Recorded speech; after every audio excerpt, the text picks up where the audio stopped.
రోజు మనం తింటున్న బియ్యం, గోధుమలు ఓ రకంగా విషపు ఆహారంగా మారిపోయాయి. శరీరానికి ఎంతో అవసరమైన జింక్, ఐరన్ వంటి పోషకాల స్థానంలో ఆర్సెనిక్ వంటి విష పదార్థాలు వచ్చి చేరడమే దీనికి కారణం. ఈ మేరకు Indian council of agriculture research పరిశోధకులు డౌన్ టు ఎర్త్ మ్యాగజైన్ సంయుక్తంగా నిర్వహించిన అధ్యయనంలో తేలింది.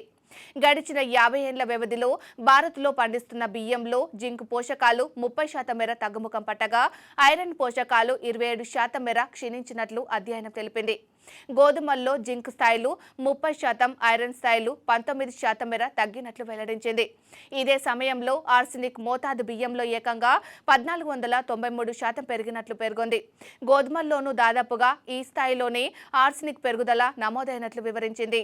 హరిత విప్లవంలో భాగంగా జనాభా పెరుగుదలకు అనుగుణంగా ఆహారోత్పత్తిని పెంచడంపై దృష్టి సారించిన శాస్త్రవేత్తలు తక్కువ సమయంలో ఎక్కువ దిగుబడినిచ్చే వినూత్న వంగడాలను తీసుకువచ్చారని అధ్యయనకారులు గుర్తు చేశారు.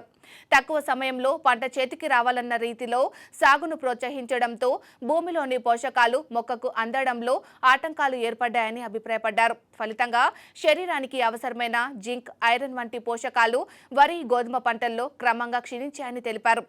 ఇదే సమయంలో కృత్రిమ ఎరువులు, అధికంగా క్రిమిసంహారకాలు వాడటంతో ఆర్సెనిక్ వంటి ప్రమాదకరమైన మూలకాలు చేరినట్లు వెల్లడించారు. తినే ఆహారంలో పోషకాలు తగ్గితే శరీరంలో వ్యాధి నిరోధక శక్తి క్రమంగా క్షీణిస్తుంది. దీంతో రోగాల బారిన పడతాం. శరీరంలో ఐరన్, జింక్ లోపం ఏర్పడితే రక్తహీనత, పెరుగుదల లోపం వంటి సమస్యలు ఏర్పడవచ్చు. తినే ఆహారంలో ఆర్సెనిక్ వంటి పదార్థాలు చేరితే గుండె జబ్బులు, క్యాన్సర్, మధుమేహం, చర్మ వ్యాధులు రావచ్చని వైద్యులు హెచ్చరిస్తున్నారు. 1980లో తక్కువ వ్యవధిలో అధిక దిగుబడులనిచ్చే వినూత్న వంగడాల వాడకం పెరిగింది. ఇదే సమయంలో చీడపీడలు, తెగుళ్ల నుంచి పంటను కాపాడుకోవడానికి క్రిమిసంహారకాలు వాడడం కూడా ఎక్కువైంది.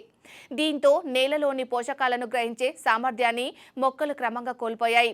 ప్రస్తుత పరిస్థితికి ఇది ఓ కారణమని విశ్వపతి మండల్ అనే అధ్యయనకారుడు తెలిపారు.